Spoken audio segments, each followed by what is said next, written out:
A scary situation last night at Holmes Lake as a woman tipped over her kayak and couldn't get to shore. Luckily, one Lincoln police officer was there and able to help. Channel 8's Mackenzie Johnson has more details on our top story tonight. She joins us now. Mackenzie?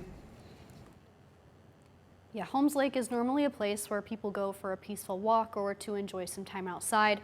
But for one woman, things turned dangerous last night.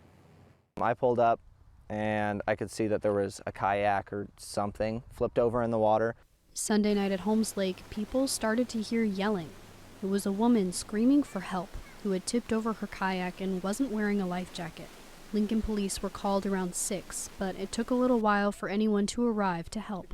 And once Officer-Pierce-Krouse got there, he says it was hard to find the woman in the water. It was pitch black.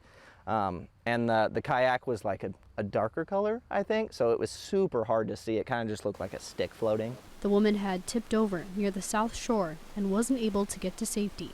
The current and winds kept pushing her further. By the time Krouse found her, she had been calling for help for around 30 minutes. Even though Lincoln Fire and Rescue was on the way, Krouse jumped in. The whole point of the job, right, is to help people as much as possible, and I don't think I could have just stood on the shore and waited for the LFR, the rescue team, to get here knowing that she had been in there for so long. She was about 20 to 30 yards from the shore, and Krouse was able to swim out to her. Just grabbed her by the sweatshirt and the clothes she had on, tried to put her on the kayak, and then push us up to the shore. He safely got the woman out of the water. It was just a relief when she got there. She was a little bit shaken up, I mean, understandably, but thankfully she was okay. After the ordeal, Krouse went home, showered, changed into dry clothes, and then went back to work after he was cleared by the hospital.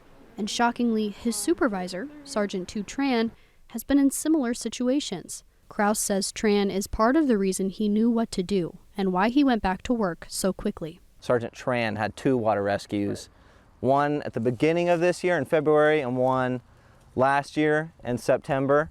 And so I was trying to come for his throne, so you gotta get back out there in case another one happens. And Krouse says he's actually never had any water rescue training, so he mostly just went off his instincts for the save. Wow, what a story there, Mackenzie, and so glad he was there. Right place, right time. Oh, definitely.